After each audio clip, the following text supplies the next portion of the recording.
At Week 10 of Cavalier Insider Preview, Andrew Ramspacher and John Shifflett.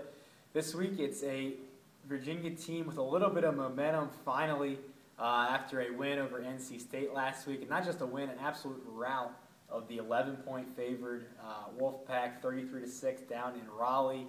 On Saturday now at noon, an ABC televised game will take on the Hurricanes, coming in at 5-4, 2-2.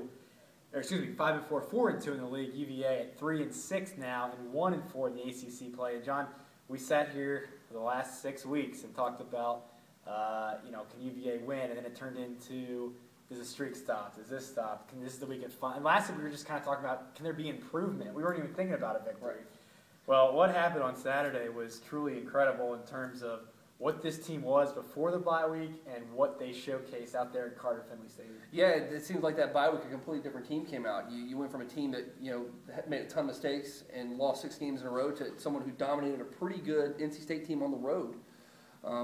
Not sure what to make of it. The defensive line played really, really well. That certainly helped with the 5 turnovers. Virginia ran the ball well. Kevin Parks with another 100-yard game.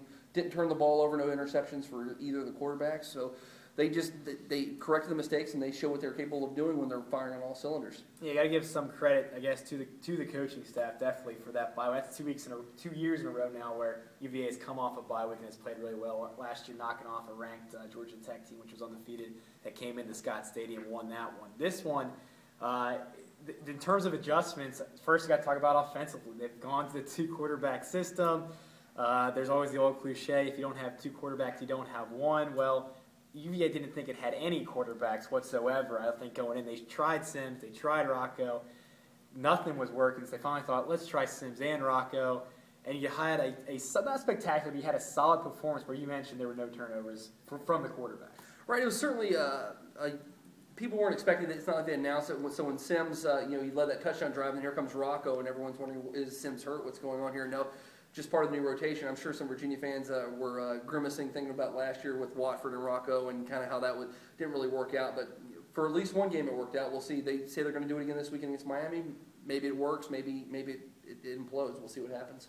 Yeah, that was the one thing on offense, which they will continue this week. And I don't think the surprise factor, I don't think is that big of a deal in terms of now that a team can prepare for this 2-quarterback system won't make much of a difference, because honestly, between those two, they don't really do a whole lot different.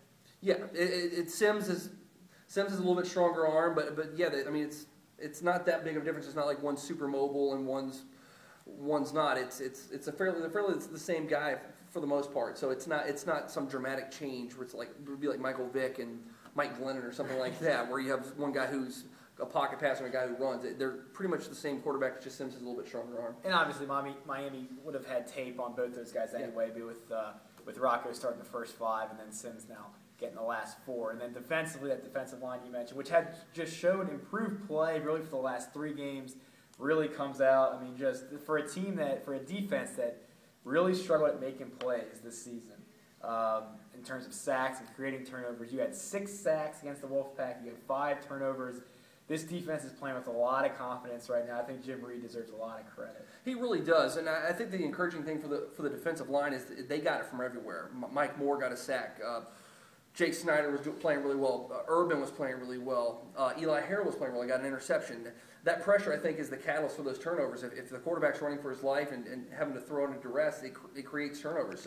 And I think that was something that was missing early on. And now that they got that, the secondary plays with a little more confidence, knowing they don't have to guard as long, and it's just a ripple effect. If they can keep that going with these young guys, I think they'll be in really good shape. Yeah, keeping things going, I think, is the theme here. Can UVA keep this up? As crazy as it sounds, this team still has a shot to go to a bowl game if it wins out. It starts again now on Saturday, taking on Miami, which, for your prediction, I guess the big key here is, was this a mirage? What happened against the Wolfpack? Can it be repeated against a Miami team that comes in that's been up and down to this point?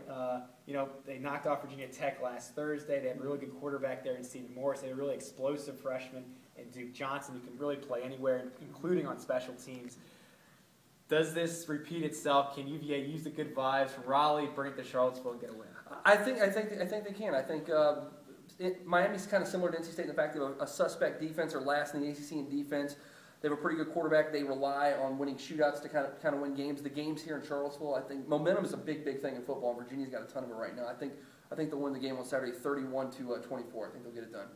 I think that again, I don't know. I'm just going based on the 6-game skid. I don't know how much we can look into one game. Granted, it was a great game on both sides. I'm not fully believed yet, which is why I think Miami takes this one 17-14. I could very well be wrong. There's no doubt about that. But you got to win a couple, I think, in my opinion, to really start believing that this thing can get to a bowl game. Because it does have the talent, just a matter of it being developed. And you saw a huge glimpse of that last week down there in Raleigh. So we'll see what happens on Saturday in Charlottesville.